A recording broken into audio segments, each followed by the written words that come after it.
안녕하세요. 사랑하는 우리 삼본교회 성도 여러분, 성서 아카데미에 오신 여러분들을 진심으로 환영하고 축복하고 그리고 사랑합니다.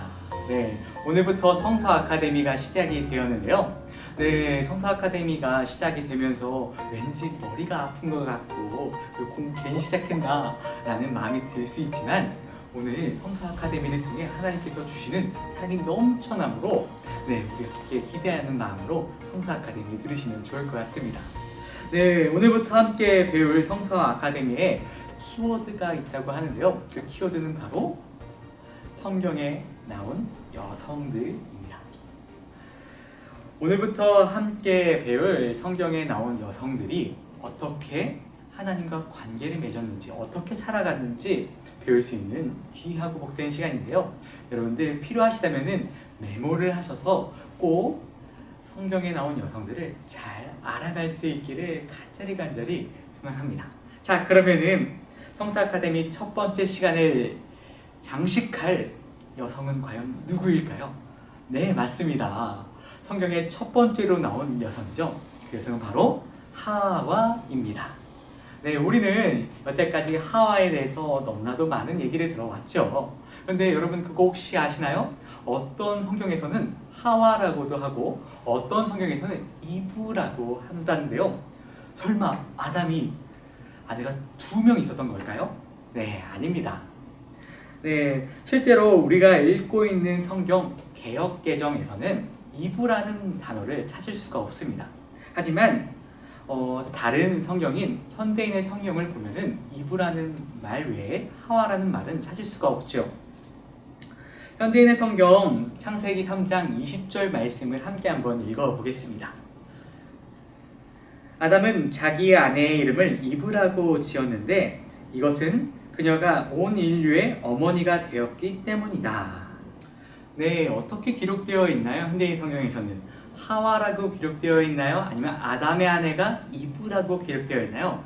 네, 맞습니다. 네, 이브라고 기록되어 있죠. 그러면은 성경이 다른 건가? 라는 생각을 가질 수 있겠는데요.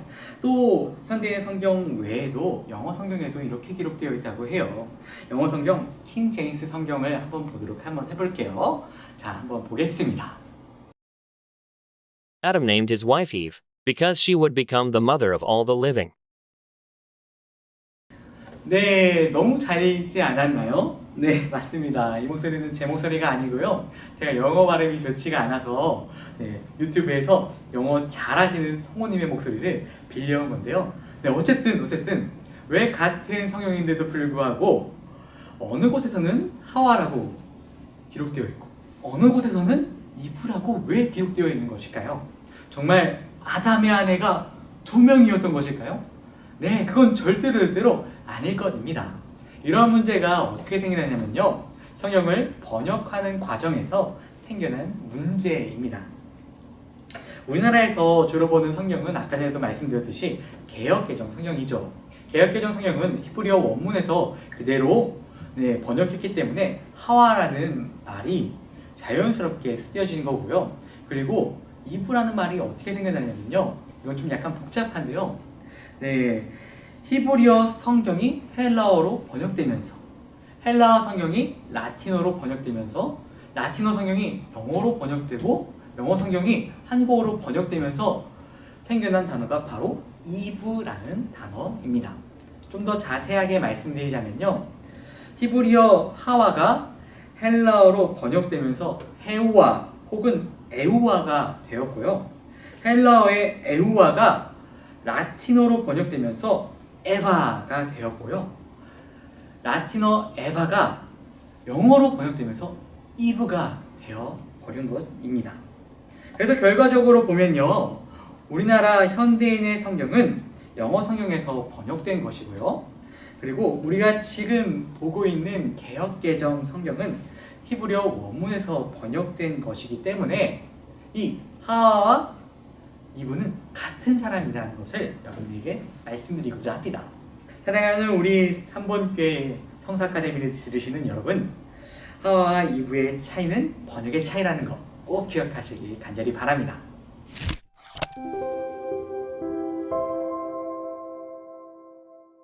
자, 그럼 이제 본격적으로 우리가 배워볼 하와에 대해서 좀 더 깊이 있게 나누고자 하는데요. 우리 몸무게를 잴 때 무엇을 사용하시나요? 네, 맞습니다. 네, 체중계를 사용하죠. 저는 근데 왠지 체중계에 올라가기가 싫더라고요. 살쪄서 그런 걸 수도 있는데 체중계에 올라갔다 하면 몸무게가 올라가고 체중계에 올라갔다 하면 몸무게가 올라가니까 왠지 싫더라고요. 하지만 그래도 체중계에 올라가야 되는 이유가 있죠. 네, 맞습니다. 우리 몸무게를 정확히 알려주는 게 바로 체중계이기 때문인데요. 그래서 이 시간 하와의 무게를 한번 알아볼까 합니다. 어떻게 해요? 네, 여러분들에게 질문이 하나 생겼을 거죠. 어떻게 하와의 무게를 단다는 거지? 라는 질문이 하나 생겼을 텐데요. 우리가 이용하고자 하는 체중계는 실제에 있는 체중계가 아니라 바로 성경과 신학자들의 견해라는 체중계입니다. 우리 이 시간 성경과 신학자들의 견해라는 체중계를 통해 하와의 무게를 좀 더 면밀히 자세히 파악할 수 있는 귀한 시간이 되기를 간절히 소망합니다. 자, 그럼 먼저 우리가 지어볼 하와의 무게는 존재 이유의 무게입니다.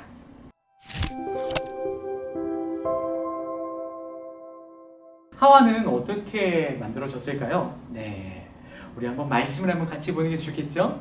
네, 한번 말씀을 한번 보도록 해볼게요.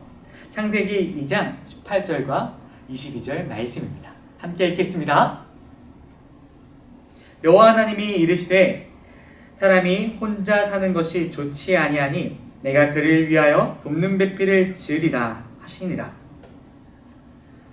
여호와 하나님이 아담에게서 취하신 그 갈빗대로 여자를 만드시고 그를 아담에게로 이끌어 오시니. 아멘. 하와가 어떻게 만들어졌다고 기록되어 있나요? 네, 맞습니다. 아담의 갈빗대로 만들어졌다고 기록되어 있지요.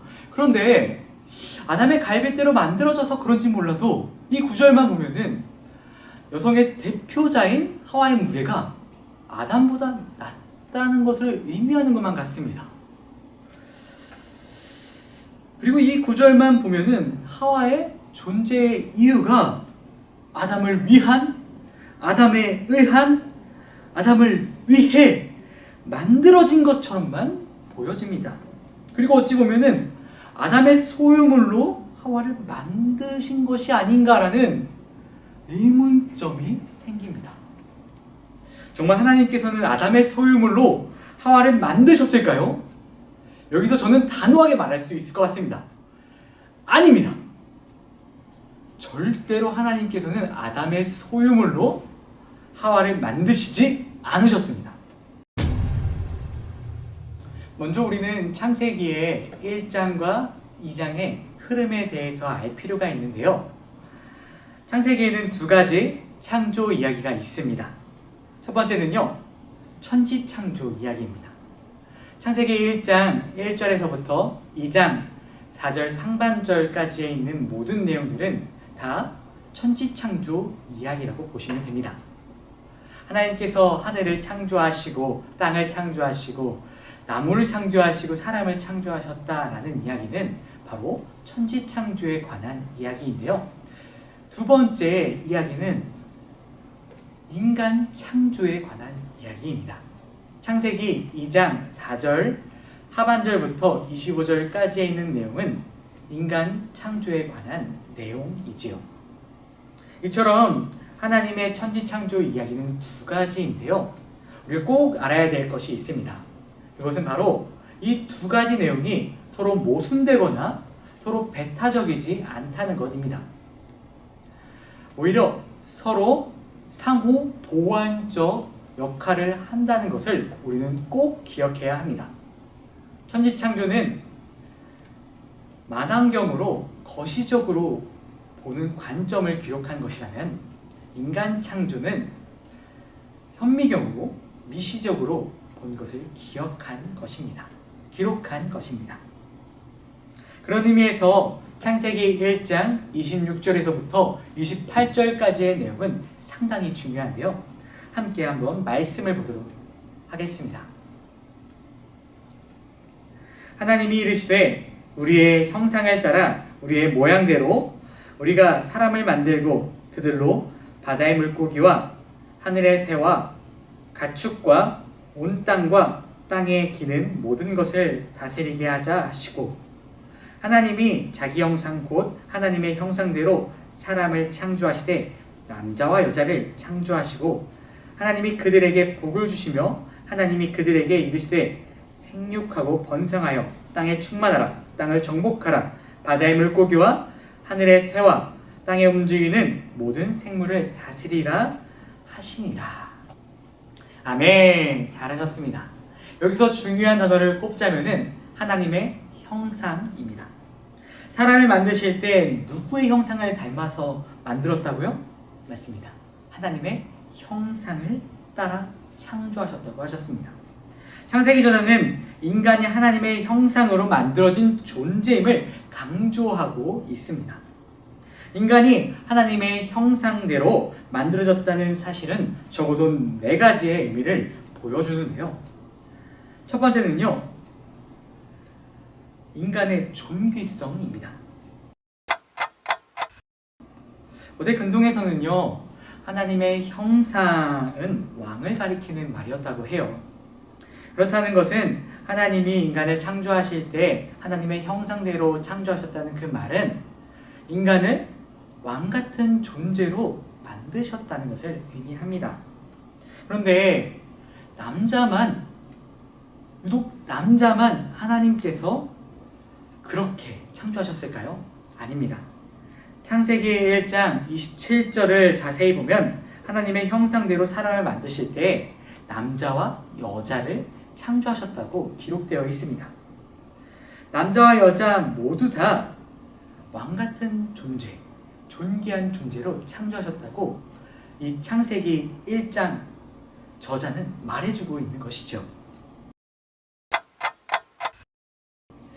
하나님의 형상의 의미 그 2번째는요, 인간의 평등성입니다. 뭐라고요, 여러분? 인간의 평등성. 왕을 뜻하는 하나님의 형상이라는 말은 어느 한 사람에게만 국한된 것이 아닙니다. 남자와 여자 즉 모든 사람을 말하고 있는데요. 모든 인간은 다 존엄하면서도 모두 왕같은 존재로 서로 차별이 없다는 것을 내포하고 있죠. 하나님 앞에서 모든 인간은 동등한 존재입니다. 그렇기 때문에 인상무인, 인하무인이란 말이 가능한 말이죠. 즉 사람 위에 사람 없고 사람 아래에 사람 없습니다라는 말은 하나님 앞에서만 쓸 수 있는 말이 되는 것입니다. 남자도 여자도 다 동등하고 모든 인간이 평등하다는 것을 여러분들 꼭 기억하시길 간절히 소망합니다. 하나님의 형상의 의미 그 3번째는요, 하나님의 대리 통치성을 뜻합니다. 뭐라고요, 여러분? 하나님의 대리 통치성. 고대 사회에서 한 통치자가 여러 지역을 통치해야 할 경우에는요, 그가 모든 지역에 거주할 수 없으므로 통치권을 상징하는 통치자의 동상을 세워놓는다고 해요. 그러면 그 동상은 그 지역의 통치자를 대변해주는 상징이 된다고 합니다. 이처럼 하나님은 우주 만물을 만드시고 하나님의 통치의 상징으로 하나님의 형상을 만들어 두셨습니다. 그렇기에 인간들은 하나님의 대리 통치자로서의 역할을 해야 된다는 의무가 있죠. 자연을 다스려야 된다는 의무가 있습니다. 그런데 여기서 중요한 점이 하나 있어요. 그것은 무엇이냐면요, 하나님께서는 다른 인간 즉 동료를 다스리라고 하신 적이 없다는 것입니다. 그 어떤 인간도 인간의 다스림의 대상이 아니라는 것을 의미하죠. 에베소서 5장 21절에는 이렇게 기록되어 있습니다. 그리스도를 경외함으로 피차 복종하라. 모든 인간은 상호 존중의 대상이죠. 모든 인간은 다 평등한 관계에서 있기 때문입니다. 인간이 다스릴 수 있는 대상은 오직 자신과 자연뿐이라는 것을 꼭 기억하시길 바랍니다. 하지만 여기서도 중요한 사실이 하나 있는데요. 자연에 대해서도 완전한 주권 부여가 아니라 잠정적인 대리적 통치권만을 위임했다는 사실입니다. 자연을 우리가 인간이 내 것으로 여기고 내 것이라고 생각해서 막 사용하는 것이 아니라 이 자연이 하나님의 것이지만 나한테 통치권, 대리 통치권을 주셨다라고 생각하는 것이 바른 그리스도인들의 태도입니다.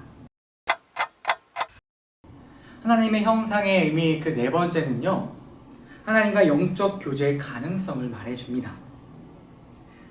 인간은 하나님의 형상으로 창조되었다는 것은 하나님과의 영적 교제가 가능하다는 것을 말해주고 있는데요. 하나님은 모든 피조물 중에 오직 인간만이 하나님의 형상으로 만들어졌다고 명시적으로 표현하십니다. 이 말은 하나님과의 교제 가능성을 열어두신 것이지요. 인간은 찬양과 기도를 통해 하나님과 소통하고 교제를 나눌 수가 있습니다. 하나님과 직접적인 영적 교제가 가능한 존재로 만들어졌기 때문입니다. 이것은 창조주가 인간에게 주신 선물이자 특권이죠. 한번 복습해 볼까요? 네, 하나님의 형상 그 첫 번째는요, 인간의 존귀성. 두 번째는요, 인간의 평등성. 세 번째는요, 하나님의 대리 통치성. 네 번째는요, 하나님과 영적 교제의 가능성입니다. 이 모든 것이 남자에게만 부여가 되었을까요? 아닙니다. 남자와 여자 모두 다 하나님의 형상대로 창조되었죠. 우리 꼭 하나님의 형상이 남자에게만 된 것이 아니라 여자, 모든 사람에게 됐다는 것을 꼭 기억하시길 간절히 소망합니다. 자, 그리고 아담과 하와가 존재 가치 무게가 같다는 것에 성경적 증거는 또 있습니다. 창세기 2장 18절에 나오는 말씀을 한번 읽어볼까요? 창세기 2장 18절을 함께 보겠습니다. 여호와 하나님이 이르시되 사람이 혼자 사는 것이 좋지 아니하니 내가 그를 위하여 돕는 배필을 지으리라 하시니라. 아멘. 네, 창세기 2장 18절에는 아주 중요하게 보는 단어가 있습니다. 그 단어는 돕는 배필이라는 단어입니다. 창세기는 남자와 여자의 관계를 돕는 배필이라는 단어로 표현하고 있죠. 돕는 배필, 히브리어의 원어는 에제르 크네그도라는 단어인데요. 흔히 에제르는 도움 또는 돕는 자라는 명사이고요.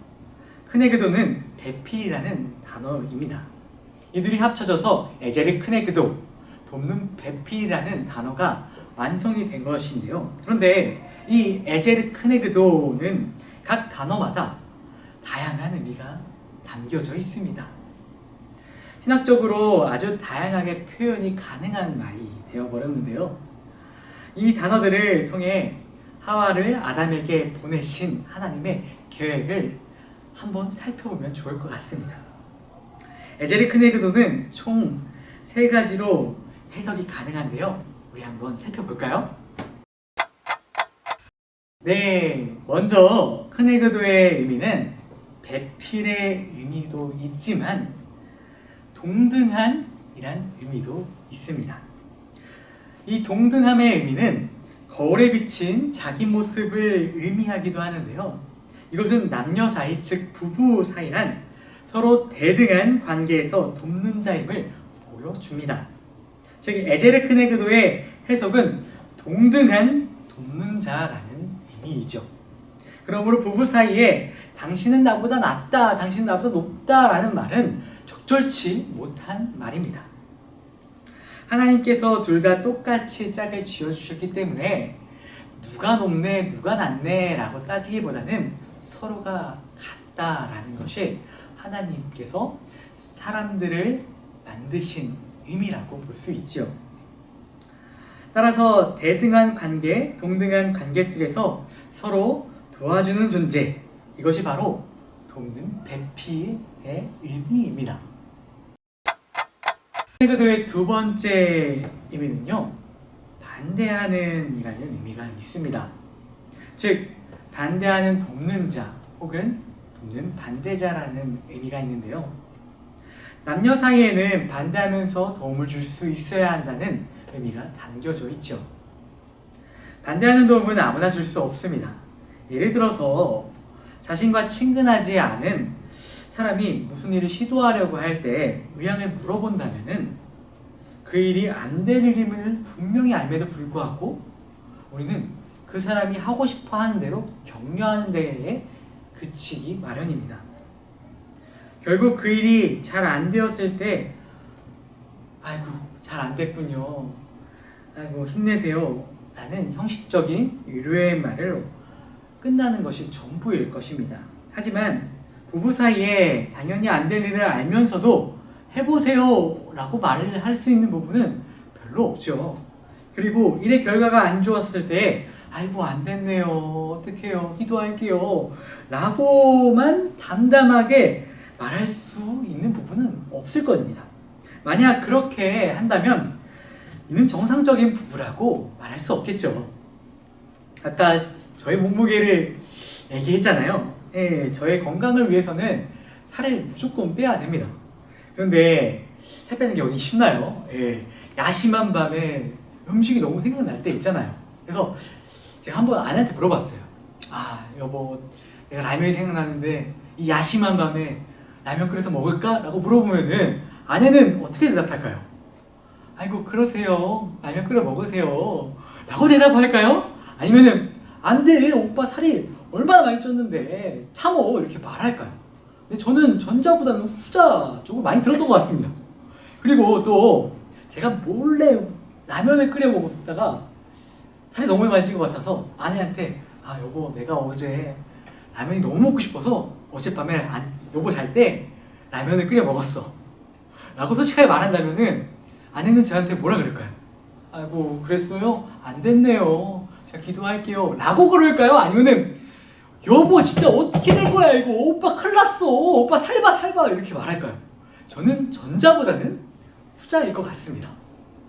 그렇게 많이 들었거든요. 왜냐하면은 부부 사이에는 일의 결과에 대한 책임이 공동으로 있기 때문입니다. 부부 관계는 하나이기 때문에 한 객체가 파괴가 된다면 곧 전체의 파괴이기 때문에 나쁜 일로 가고 있다면 당연히 반대하는 것이 마땅하죠. 그런 의미에서 아내는 남편에 대하여 돕는 반대자로서 예와 아니오를 자유롭게 말할 수 있는 존재여야 한다고 이 크네고도는 말해주고 있습니다. 따라서 이 반대하며 돕는 자의 의미는 반대함으로 도움을 주는 배필이라는 뜻이죠. 마지막 세 번째는 에제르의 의미입니다. 에제르는 도움의 뜻이 있지만요. 대부분 인간적인 도움이 아니라 신적인 도움을 가리킬 때 사용됩니다. 한 예로 아브라함의 몸종이 있었죠. 늙은 종, 엘리에셀이라는 종이 있었는데요. 그 종의 이름을 해석해 보자면은 엘, 하나님을 뜻하고요. 리, 나엘을 뜻하고 에셀, 에제르와 같은 도움을 뜻합니다. 따라서 엘리에셀이라는 이름의 뜻은 나의 하나님은 도움이십니다 라는 의미인데요. 따라서 에제르라는 말에 중점을 두자면은 돕는 배필이란 에제르 크네그도라는 말은 하나님의 도움을 주는 자라는 의미가 됩니다.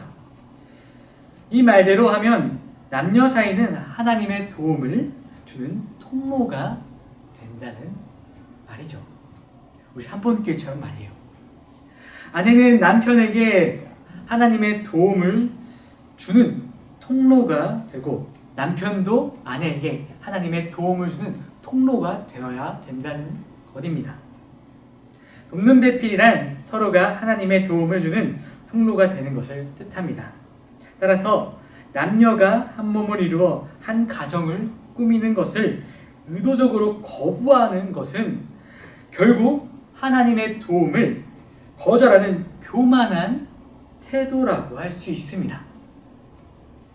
자, 그럼 이제 다시 한번 복습해 볼까요? 네, 에제르 크네그노의 뜻은 여러 가지라 그랬죠? 세 가지의 표현으로 나눈다는데 첫 번째는 동등한 돕는 자, 두 번째는 반대하며 돕는 자, 세 번째는 하나님의 도움을 주는 통로. 네, 잘하셨습니다. 네, 이처럼 아담과 하와, 즉 부부는 동등한 입장으로 창조가 되었으며 서로가 도와줘야 된다는 것을 이 창세기 저자는 말해주고 있습니다.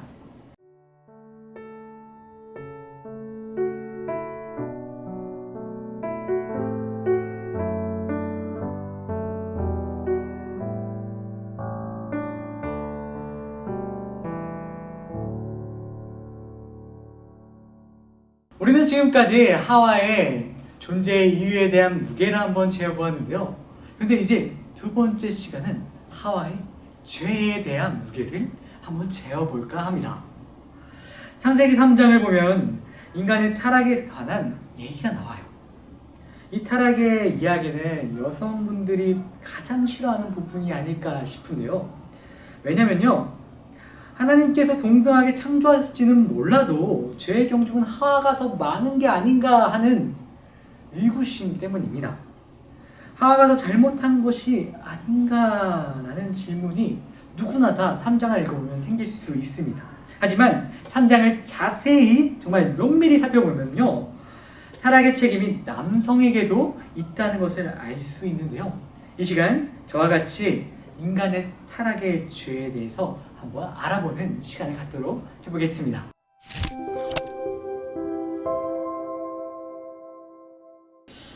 자, 우리 한번 생각을 한번 해볼까요? 뱀이 하와를 유혹하잖아요. 뱀이 선악과를 보면서 이거 참 맛있어 보인다 라고 말했을 때 하와를 유혹하는데 하와는 그걸 먹고 죄를 짓게 되잖아요. 근데 이때, 이 당시 때, 이 제일 중요한 순간 때 아담은 어디 있었을까요? 아담은 하와를 보자마자 내 뼈 중에 뼈, 살 중에 살이라면서 막 엄청나게 사랑 표현하면서 있는데 아담하고 하와는 왜 이때만 떨어져 있었을까요? 정말 궁금하지 않으세요? 네, 이 정답이 바로 창세기 3장 1절에 있습니다. 창세기 3장 1절의 말씀을 다 같이 한번 보겠습니다. 준비, 시작! 그런데 뱀은 여호와 하나님이 지으신 들짐승 중에 가장 간교하니라. 뱀이 여자에게 물어 이르되 하나님이 참으로 너희에게 동산 모든 나무의 열매를 먹지 말라 하시더냐. 말씀에서는 어떻다고 되어 있나요? 뱀의 말을 주목해서 봐야 될 필요성이 있습니다. 뱀은 처음부터 하와라고만 대답했나요? 아닙니다. 뱀의 말에는 처음부터 너희라고 말하고 있습니다. 히브리어에서 2인칭 대명사는 남성 너와 여성 너, 그리고 복수 너희가 명확하게 구분이 되어 있습니다. 이렇듯 원어로 보면 이 타락 이야기의 시작에 뱀은 일관되게 복수 너희라고 분명히 말하고 있음을 알 수 있죠. 이에 따르면 뱀의 유혹에는 분명하게 현장에 하와 아담이 함께 있다는 것을 알 수 있습니다. 그리고 6절 말씀을 함께 보겠습니다. 준비, 시작! 여자가 그 나무를 본즉 먹음직도 하고 보암직도 하고 지혜롭게 할 만큼 탐스럽기도 한 나무인지라. 여자가 그 열매를 따먹고 자기와 함께 있는 남편에게도 주매 그도 먹은지라. 이 말씀에서도 하와와 아담이 함께 있었다는 근거가 되는 말이 있죠. 그 말은 자기와 함께 있는 이란 표현인데요. 이 표현을 자세히 살펴보면요, 히브리어 전치사 임을 사용했는데 임이라는 것은 관계를 나타내는 의미도 있지만 공간적인 의미도 있습니다. 따라서 이 범죄 현장에, 즉 하와 옆에 아담도 함께 있었다고 보는 것이 정확할 것입니다. 하와에게 책임이 있다면요, 남편보다 말이 빨랐다는 것 뿐이죠. 책임을 분명히 따지자면 솔직히 사실 하나님의 금지 명령은 하와가 창조되기 전에 아담에게만 알려줬던 것입니다. 그러므로 아담의 책임도 하와 못지않게 있다는 것을 알 수 있습니다. 하나님도 이 점을 다시금 상기시키고 계신데요. 창세기 3장 17절 말씀을 함께 한번 읽어보도록 하겠습니다. 아담에게 이르시되 내가 내 아내의 말을 듣고 내가 내게 먹지 말라 한 나무의 열매를 먹었은즉 땅은 너로 말미암아 저주를 받고 너는 내 평생에 수고하여야 그 소산을 먹으리라. 네, 여기서도 말씀해 주시고 계십니다. 하나님께서는요, 왜 내가 명령한 말을 듣지 않고 왜 너의 아내 말을 들어서 너가 먹었니? 라고 말씀해 주시고 계신 겁니다. 따라서 인류 최초의 타락 사건은 하와의 단독 범행이 아니라 아담과 하와가 함께 저지른 공동 범행이었습니다. 그리고 아담은 최초의 범죄에서 간접적인 죄인이 아니라 직접적인 죄인으로 최소한 공범자입니다. 최초의 죄의 책임은 여성에게만 있다는 것이 아니라 남성에게도 있다는 것을 보여주는 대목이죠.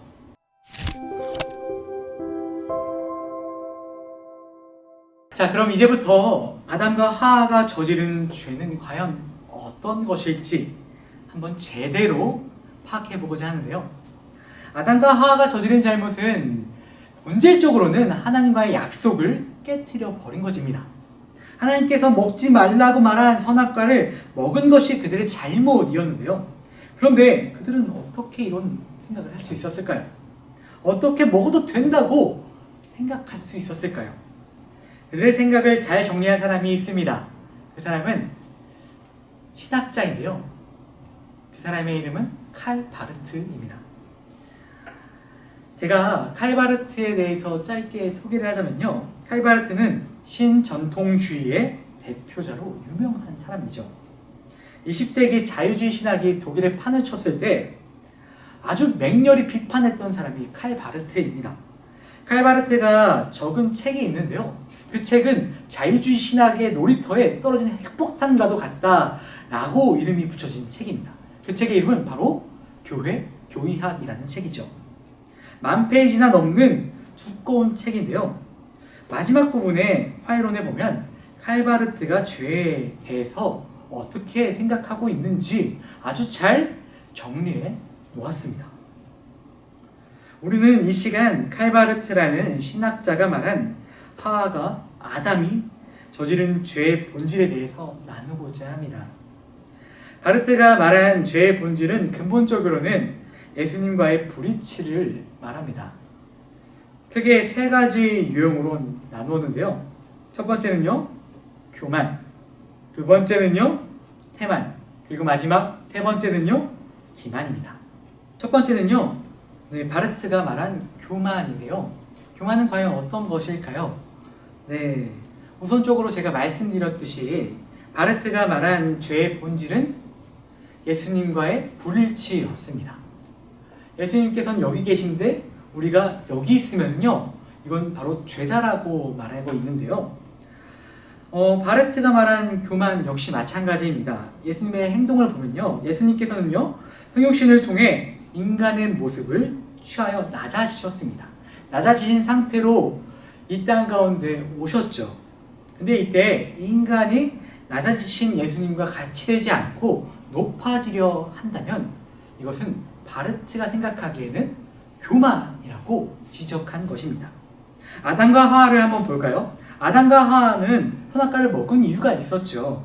맞습니다. 그것은 높으신 하나님처럼 되기 위해서였어요.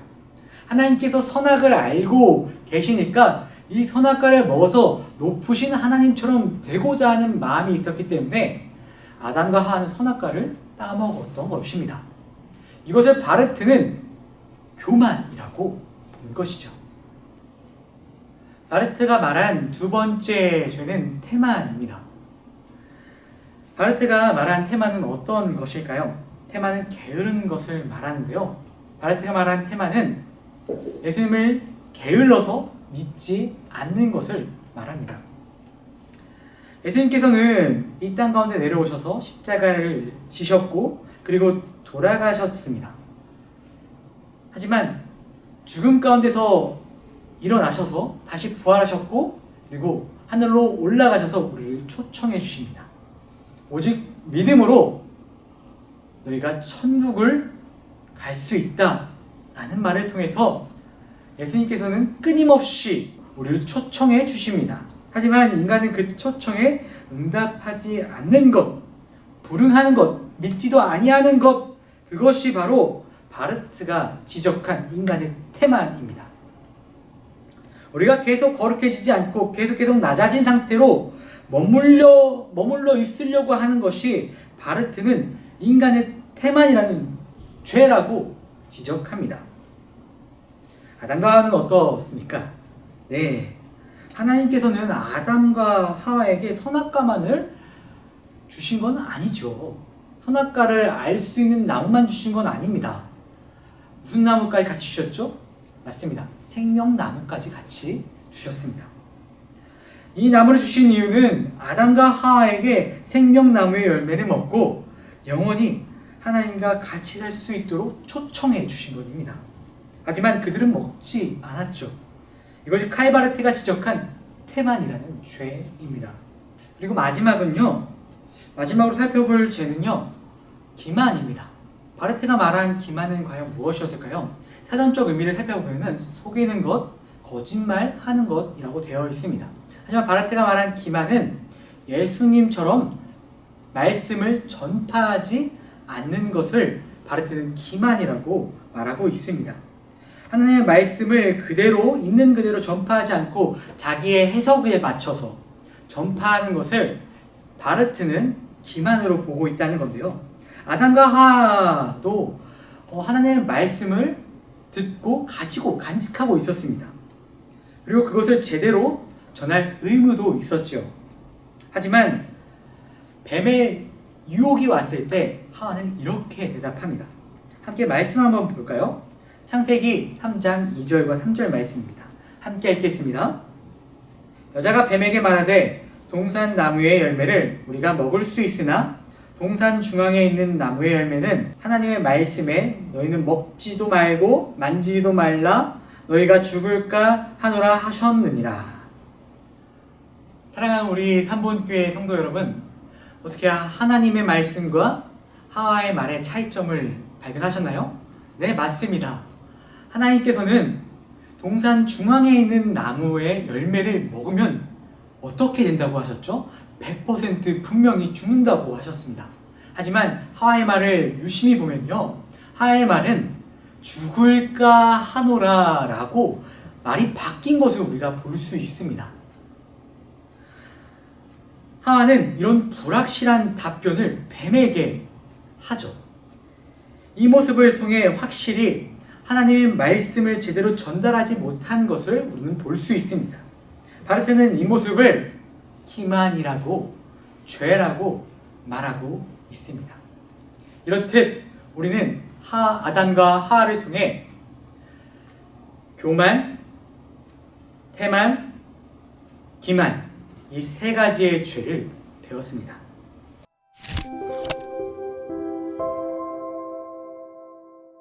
그렇다면 그로 인해 아담과 하와는 어떤 벌을 받게 되었을까요? 네, 여러 가지 벌을 받게 됐지만 하와가 받은 벌을 정리해보면 이것입니다. 관계가 깨진 것. 뭐라고요, 여러분? 관계가 깨진 것.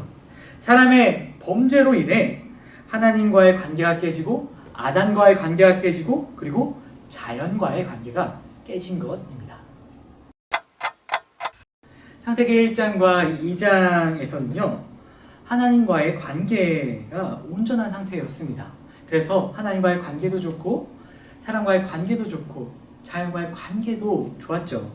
하지만 3장에서는요, 에덴 동산에서 쫓겨나고 나서부터 모든 관계는 파괴됩니다. 이것을 흔히 사중관계가 깨졌다고 보는데요. 그 첫 번째는요, 하나님과의 관계가 깨진 것을 볼 수 있습니다. 창세기 3장 8절 말씀을 읽어볼까요? 네, 창세기 3장 8절 말씀입니다. 준비, 시작! 그들이 그날 바람이 불 때 동산에 거니시는 여호와 하나님의 소리를 듣고 아담과 그의 아내가 여호와 하나님의 낯을 피하여 동산 나무 사이에 숨은지라. 아멘. 네, 하나님과 관계가 끊어지지 않았다면 숨을 이유조차 없겠죠. 인간이 죄를 짓고 나서 처음 하나님께 보인 행동은 숨는 것이었습니다. 죄를 지은 인간은 더 이상 하나님 앞에 설 수가 없었기 때문이고 그 죄에 대한 책임이 두려워서 하나님을 외면해 버린 것이죠. 하나님께서는 아담아 아담아 너가 어디 있느냐, 하와야 하와야 너가 어디 있느냐 라고 끊임없이 물어보았지만 죄에 빠진 인간들은 하나님의 물음에 답할 용기조차 나지 않았습니다. 이것이 하나님과의 관계가 끊어졌다는 것을 의미하죠. 두 번째는요, 자신과의 관계가 깨진 것입니다. 죄를 짓고 나서 인간은 자신과의 거리감이 생기게 되었습니다. 한번 창세기 3장 7절 말씀을 한번 읽어볼까요? 창세기 3장 7절 말씀입니다. 예, 그들의 눈이 밝아져 자신들이 벗은 줄을 알고 무화과 나무 잎을 엮어 치마로 삼았더라. 아멘. 최초의 인간이 한 행동은 자신을 부끄러워한다는 것이죠. 최초의 인간이 자신이 죄인인 것을 깨달았을 때 한 행동은 자신을 부끄러워한다는 것입니다. 죄인이 아니었을 때는, 죄를 짓지 않았을 때는 당당했습니다. 하나님 앞에도 당당하고 모든 동물들 앞에도 당당해서 떳떳하게 거리를 활보하면서 다녔겠죠. 하지만 죄를 짓고 나서는 당당할 수가 없었습니다. 부끄럽게 되었죠. 이제까지 자신에게 부족함이나 부끄러움을 느끼지 않았던 자가 이제는 하나님께로부터 멀어지자 자신을 부끄럽게 여기게 된 것입니다. 자신이 의지하던 하나님과 관계에서 문제가 생기니까 자신의 모든 행동이 부끄러워진 것이죠. 이는 자기 분열, 자기 만족의 상실, 노이로제, 열등감, 불안감, 절망감, 자살 충동 등 이 모든 것은 나와 나 자신이 분리되어 남은 증상입니다. 한마디로 말하자면은 자존감의 상실 상태가 되어버린 것이죠.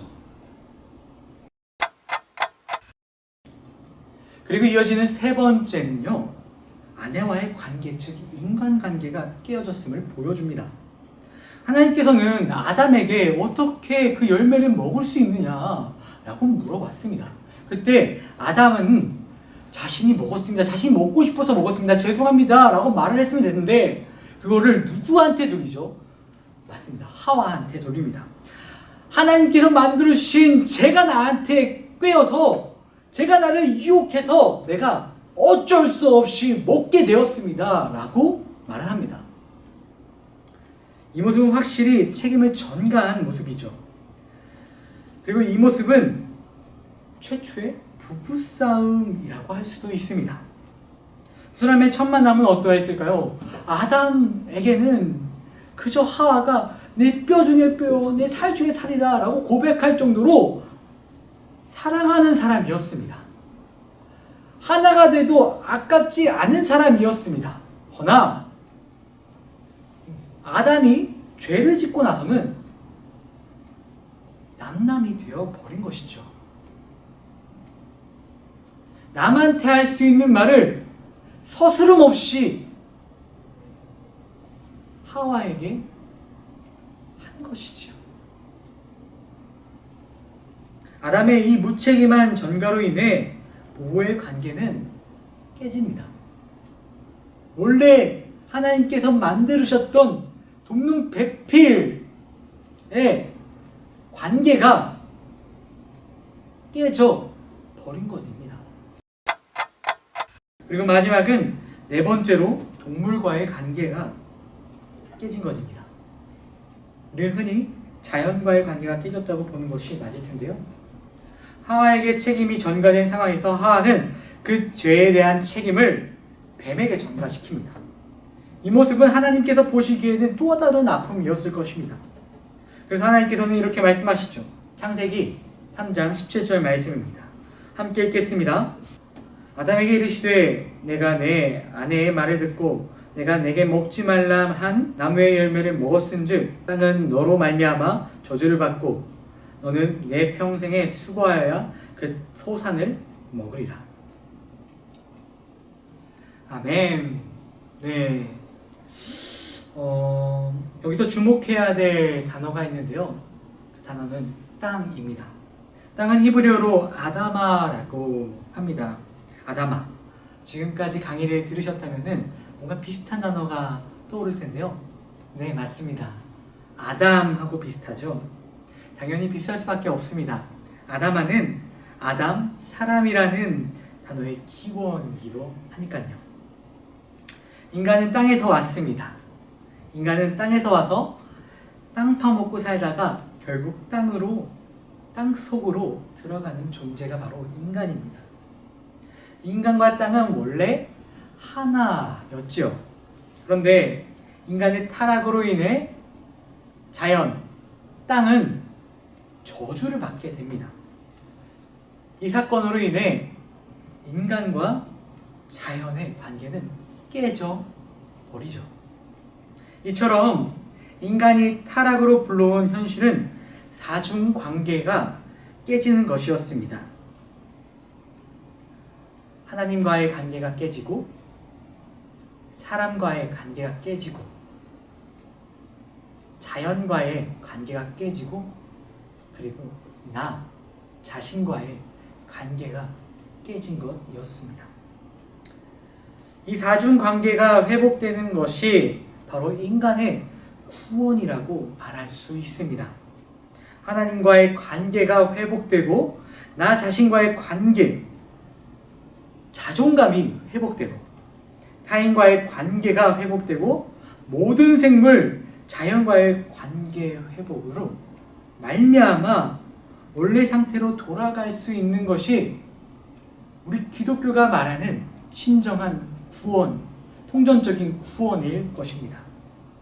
그 회복을 이루시는 분은 우리가 잘 아는 분 딱 한 분 계시죠. 맞습니다.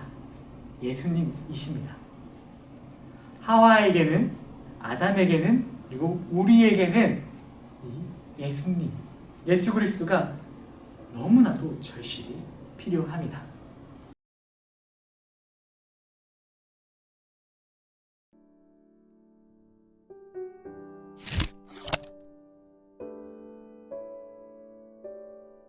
사랑하는 우리 삼본교회 성사 아카데미를 들으시는 여러분, 지금까지 저와 같이 하와를 한번 살펴봤는데요.